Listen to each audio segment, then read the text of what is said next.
Good morning बेटा। हम concentration term कर रहे हैं, काफ़ी दिन हो गए हमें कंसंट्रेशन टर्म करते हुए। मैं आपको बार बार बता रही हूँ कि ये कंसंट्रेशन टर्म बहुत ही इंपॉर्टेंट टॉपिक है हमारा। इस वीडियो के अंदर हम जो कंसंट्रेशन टर्म हमने की है उनसे बेस्ड जेईई नीट में जो क्वेश्चन आ चुके हैं उनको हम सॉल्व करेंगे। वैसे तो पहले भी मैं बीच बीच में जब भी आपको एग्जाम्पल करवाती रहती हूँ, हमेशा जेईई नीट के अंदर से आए हुए क्वेश्चंस के ही एग्जाम्पल लेती हूँ। ये थोड़े काफ़ी हाई लेवल के क्वेश्चन है, थोड़ा इनका लेवल हाई है, तो यहाँ पर हम इस टाइप के जो क्वेश्चन है वो जो रिसेंट आ चुके हैं हमारे जेईई एडवांस के अंदर उनको सोल्व करेंगे। तो सबसे पहले मैंने यहाँ पर स्टेटमेंट लिखी है। ये जो क्वेश्चन मैंने लिखा है ये हमारा जेईई एडवांस 2016 में आ चुका है। क्या है क्वेश्चन? स्टेटमेंट समझो पहले। Mole fraction of solute is 0.1 in its aqueous solution at 298 Kelvin. The molarity and molarity of solution is same. ऐसा कोइंसिडेंस हो सकता है कि सॉल्यूशन की मोलरिटी और मोलरिटी सेम हो। तो कह रहा है कि 298 केल्विन के ऊपर सॉल्यूशन की मोलरिटी और मोलरिटी सेम है और सॉल्यूट के जो मोल फ्रैक्शन है वो 0.1 है एक्वस सॉल्यूशन में। उसके बाद आगे कह रहा है if density of solution is 2 ग्राम पर centimetre cube, calculate the ratio of molar mass of solute and solvent. Solute और सोलवेंट के मोलर मास का रेशियो हमें कैलकुलेट करना, ये इन्फॉर्मेशन हमें दी गई है। तो सबसे पहले हम मान लेते हैं जो हमें निकालना है। सपोज करो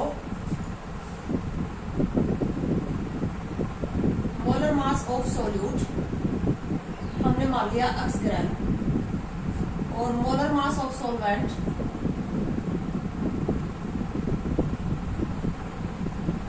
हमने ले लिया 22 ग्राम। रेशियो हमारे पास आ गया molar mass solute upon molar mass solvent is equal to x upon y, और हमें ये कैलकुलेट करना है x अपॉन y। तो ये x अपॉन y का जो रेशियो है ये हम इस स्टेटमेंट से लेके आएंगे। अब सबसे पहले इसमें जो हमें कंडीशन दी है molarity is equal to molarity, हम कर लेते हैं इस कंडीशन को। जो मोलरिटी है किसके इक्वल होती है? Mole solute upon volume of solution in litre is equal to किसके इक्वल है? मोलरिटी के इक्वल है। और मोलरिटी हमारी किसके इक्वल है? Mole solute upon weight solvent in kilogram. तो हम इन दोनों टर्म को इक्वल कर देते हैं। N solute upon volume in litre is equal to n solute weight of solvent in kilogram.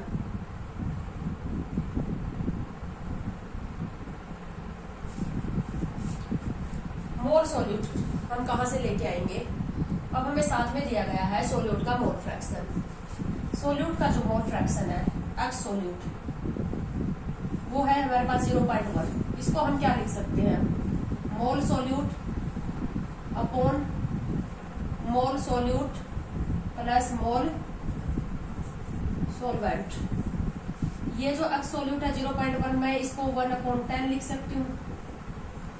1/10 तो इसको हम ऊपर रख दे 1, इसको 1 प्लस 9। 0.1 को मैंने 1/10 लिख लिया। 1/10 को यानी कि सोल्यूट का मोल 1 है, सोल्यूट का मोल 1 है, सोलवेंट का मोल कितना है? 9। ठीक है, तो सोल्यूट का मोल और हमारे पास मोल सोल्यूट कितने आ गए? मोल सोल्यूट हमारे पास है 1। मोल सोल्यूट 1 है तो सोल्यूट जो मोल है वो कैसे निकलते हैं? Given mass solute upon molar mass solute. अब सोल्यूट का जो मोलर मास है वो हमने क्या माना है? सोल्यूट का मोल है हमारे पास 1, गिवन मास है हमारे पास नहीं पता हमें कितना है, बट मोलर मास सोल्यूट का हमने क्या माना है? x।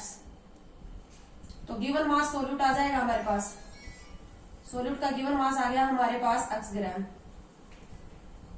सोल्यूट का गिवन मास कितना आ गया? x ग्राम आ गया। इसी तरह से हम सोलवेंट का भी मास निकाल सकते हैं। सोलवेंट के हमारे पास मोल फ्रैक्शन है 9। मोल फ्रैक्शन सोलवेंट के 9 है तो अनसोलवेंट इज इक्वल टू क्या हो जाएगा? Given mass of solvent upon molar mass of solvent. और सॉल्वेंट के मोलर मास को हम क्या लिख चुके हैं, y, तो W अपॉन y, सॉल्वेंट का मोलर मास हम y लिख चुके हैं और अनसॉल्वेंट कितने आए हैं हमारे पास, 9। सो W इज इक्वल टू क्या हो जाएगा, 9y। W क्या है, molar mass of solvent 9y ग्राम आ गया। ये मैं किस लिए निकाल रही हूं, सॉल्वेंट का मास चाहिए तुम्हें किलोग्राम में, ठीक है। तो हमारे पास सॉल्वेंट का मास आ गया 9y ग्राम। सॉल्यूशन का मास हमारे पास टोटल कितना आ जाएगा, total mass of solution 9y plus x, mass of solution total कितना आ जाएगा, 9y प्लस x ग्राम। ये मैं क्यों निकाल रही हूं, क्योंकि मुझे सॉल्यूशन का वॉल्यूम लीटर में नहीं दिया गया। मैंने क्या निकाला, यहां से सॉल्यूशन का मास निकाल लिया। सॉल्यूशन का मास मैंने निकाल लिया 9y प्लस x ग्राम। फिर से समझ लो, मैंने सोल्यूट के जो मोल फ्रैक्शन थे 0.1 उसको मैंने लिखा 1/10। सोल्यूट का मोल 1, सोल्यूट का मोल 1 और सॉल्वेंट के मोल क्या आ गए 9। सोल्यूट का मोल मेरे पास 1 था, गिवन मास मोलर का मास मैंने माना था x, तो सोल्यूट का गिवन मास आ गया मेरे पास x ग्राम। इसी तरह से मैंने निकाला सॉल्वेंट मोल, सॉल्वेंट के मेरे पास है 9, सॉल्वेंट के मोल है 9 और सॉल्वेंट का जो मोलर मास है वो हमने क्या मान रखा, y। तो सॉल्वेंट का गिवन मास हमारे पास क्या आ गया, 9y ग्राम। सॉल्यूशन का मास कितना आ जाएगा, सोल्यूट सॉल्वेंट दोनों का जोड़ दिया, 9y प्लस x ग्राम। 9y प्लस x ग्राम सॉल्यूशन का क्या आ गया, मास। साथ में हमें सॉल्यूशन की डेंसिटी दे रखी है, सॉल्यूशन का हम वॉल्यूम निकाल सकते हैं। डेंसिटी दे रखी है हमारे पास, डेंसिटी होती है गिवन मास क्या होता है, मास बाय वॉल्यूम होता है। डेंसिटी है 2 और मास हमारे पास कितना है 9y प्लस x। वॉल्यूम किस में आ जाएगा, ml में। तो वॉल्यूम ml में कितना आ गया, वॉल्यूम ml में हमारे पास आ गया 9y प्लस x अपॉन 2।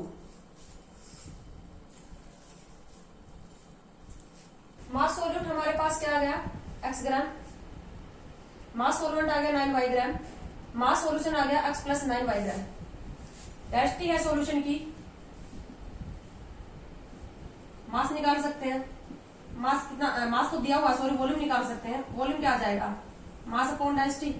मास कितना है 9y प्लस x ग्राम अपॉन डेंसिटी कितनी है 2। ये पढ़िए डेंसिटी किस में आ गई, वॉल्यूम जो आएगा सॉल्यूशन का वो किस में आ गया, ml में। देखो अगर इस वॉल्यूम को मैं लीटर में है ml में कन्वर्ट करूंगी तो ml में दे रखा है मुझे और मुझे लीटर में चाहिए, तो मैं इसको ऐसे लिख सकती हूँ ना, n solute into 1000 upon volume in ml। मुझे वॉल्यूम किसमें दिया गया था, ml में। मैंने क्या किया, इसको 1000 से, वॉल्यूम मुझे दिया गया था ml में, लीटर में कन्वर्ट करने के लिए 1000 से मैंने इसको डिवाइड कर दिया। डिवाइड कर दोगे तो ये ऊपर चला जाएगा। कई बार पहले भी बता चुकी हूँ, समझ में आ गया होगा। मोल solute in 1000 upon volume in ml। इसी तरह से यहाँ पर भी हम सॉल्वेंट का जो मास अगर हमें ग्राम में दे रखा हो, अगर हमें ग्राम में दे रखा हो उसको किलो में ग्राम में कन्वर्ट करना है तो डिवाइड बाय 1000 कर देंगे। तो मैं इसको भी यही लिख सकती हूँ, mole solute into 1000 upon weight solvent in gram. 1000 से 1000 कैंसिल आउट हो जाएगा। मोल सॉल्यूट के हमारे पास कितने आए हैं 1। वॉल्यूम ml में कितना आया है हमारे पास 9y plus x upon 2 is equal to, mole solute के फर्दर क्या है 1। वेट सॉल्वेंट का कितना है 9y। हमारे पास क्या आ जाएगा, ये 2 पर चला जाएगा तो ये आ जाएगा, इससे मल्टीप्लाई करोगे तो 18y is equal to 9y plus x। Rearrange करो क्या आ जाएगा 9y is equal to x, x upon y is equal to क्या आ जाएगा 9 अपॉन 1। ये हमारे पास आ गया इसका आंसर। ठीक है, क्या किया है मैंने, एक बार फिर से समझेंगे इस क्वेश्चन को, थोड़ा मुश्किल क्वेश्चन है ये। हमने इसने जो कंडीशन बताई थी, हमने मोलरिटी और मोलरिटी को इक्वल किया। Molarity mole solute upon volume solution in litre. अभी यहाँ पर लीटर को मैं ml में भी पुट कर सकती हूँ, 1000 mole into 1000 upon volume in ml। Solvent molality हम लिखते हैं mole solute upon weight solvent in kilogram. इसको मैं लिख सकती हूँ mole solute into 1000 upon weight solvent in gram. 1000 से 1000 कैंसिल आउट हो जाएगा। फिर मैंने क्या किया, हमने क्या निकाला यहाँ पर, मोल कैसे आए हमारे पास सोल्यूट के। ये जो मोल फ्रैक्शन दिया था 0.1, सोल्यूट का मोल फ्रैक्शन 0.1 दिया था, तो इस 0.1 को मैंने क्या किया, 0.1 को मैंने 1/10 करके लिखा। इसको लिख सकती हूँ मैं 1/10, और इसको 1/1 + 9 करके लिख सकते हैं। यानी कि सोल्यूट का मोल 1 है और सोलवेंट का मोल कितना है, 9। अब सोल्यूट का मोल है 1, सोलवेंट का मोल कितना है, 9। मोल दिया हुआ था, मोलर मास कितना था सोल्यूट का x और सोलवेंट का y। मोलर मास दिया था और क्या दिया हुआ था, मोल दिए हुए थे, तो क्या निकाल लिया, गिवन मास। सोल्यूट का गिवन मास कितना आ गया, x ग्राम, और सोलवेंट का 9y। दोनों के मास को जोड़ के सोल्यूशन का मास निकाल लिया। सोल्यूशन का मास कितना आ गया, x + 9y ग्राम आ गया। सोल्यूशन की डेंसिटी दी गई थी, तो इससे सोल्यूशन का वॉल्यूम निकाल लिया ml में, 9y + x/2 आ गया। मोल दिया, अब आ जाते हैं मोलिडिटी में। मोलिडिटी में सोल्यूट का मोल है 1 और वॉल्यूम पुट कर दिया 9y + x/2। इसी तरह से मोलिडिटी में मोल है 1 और सोलवेंट का मास ग्राम में है 9y। इसको रीअरेंज किया तो x/y का रेशियो आ गया 9/1। तो ये है हमारे पास क्वेश्चन। एक और क्वेश्चन है बेटा, जो ये एडवांस में आया हुआ क्वेश्चन है। 60 ml of x% W/W alcohol solution whose density is 0.6 gram per ml must be used to prepare 200 ml of 12% W/W alcohol solution whose density is 0.9 gram per ml। Calculate x। क्या कह रहा है, पहले एक alcohol solution था, alcohol का जो solution था उसका वॉल्यूम है 60 ml और उसकी जो परसेंटेज है वो है x% W/W, डेंसिटी है 0.6। इसका यूज करके एक और अल्कोहल का सॉल्यूशन बनाया गया 200 ml। अब पहले 60 ml था, अब क्या किया गया 200 ml। इसका मतलब डाइल्यूट किया गया है। इस अल्कोहल का जो सॉल्यूशन था उसमें वाटर ऐड करके वॉल्यूम बढ़ाया गया, मतलब ये डाइल्यूशन का है केस। अल्कोहल की अमाउंट पहले में जितनी थी उतनी ही बाद में रहेगी। तो इस सॉल्यूशन को दूसरे सॉल्यूशन में कन्वर्ट किया है, तो सिर्फ क्या किया है, किसका एडिशन किया है, वाटर का। तो हमारे पास ये जो सॉल्यूशन था 60 ml ऑफ x% W/W, इसी के अंदर हमने क्या किया है, वाटर ऐड करके इसको कितना बना लिया, 200 ml ऑफ 12% W/W सॉल्यूशन में तैयार कर लिया। तो अब क्या कह रहा है कि x की वैल्यू निकालो, मतलब ये जो ओरिजिनल सॉल्यूशन था उसमें x की वैल्यू, इसकी मतलब इसकी परसेंटेज कितनी है ये हमें निकालना है। तो यहाँ पर हमें सॉल्यूशन का, इस सॉल्यूशन की डेंसिटी दे रखी है, इस सॉल्यूशन की जो डेंसिटी है वो कितनी है 0.6 और इस सॉल्यूशन की डेंसिटी है वो है 0.9। तो यहाँ पर हमें वॉल्यूम दिया है, डेंसिटी दी है, तो हम क्या निकाल सकते हैं, इस सॉल्यूशन का मास सॉल्यूशन हमारे पास क्या आ जाएगा, डेंसिटी है वॉल्यूम है, तो डेंसिटी क्या होती है, मास बाय वॉल्यूम। मास आ जाएगा हमारे पास डेंसिटी इंटू वॉल्यूम। डेंसिटी है 0.6, वॉल्यूम है 36 ग्राम। इसका मास आ गया ये सॉल्यूशन का। इधर भी सॉल्यूशन का हम मास निकाल लेते हैं इसी तरह से, डेंसिटी इंटू वॉल्यूम कर लेंगे। डेंसिटी कितनी है 0.9 और वॉल्यूम है 200, कितना आ जाएगा 180 ग्राम।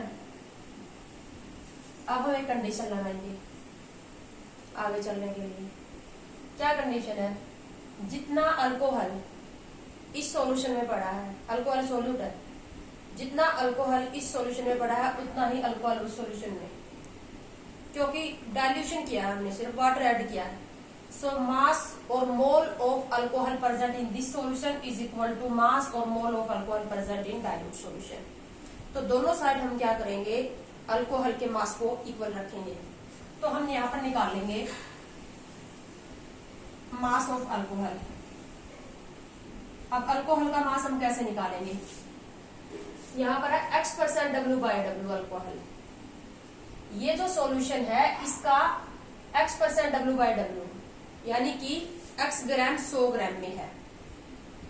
100 ग्राम सॉल्यूशन में अल्कोहल कितना है x ग्राम, और सॉल्यूशन हमारे पास आया कितना है 36 ग्राम। तो 100 ग्राम में हमारे पास अल्कोहल कितना है x ग्राम, तो 36 में कितना हो जाएगा 36/100।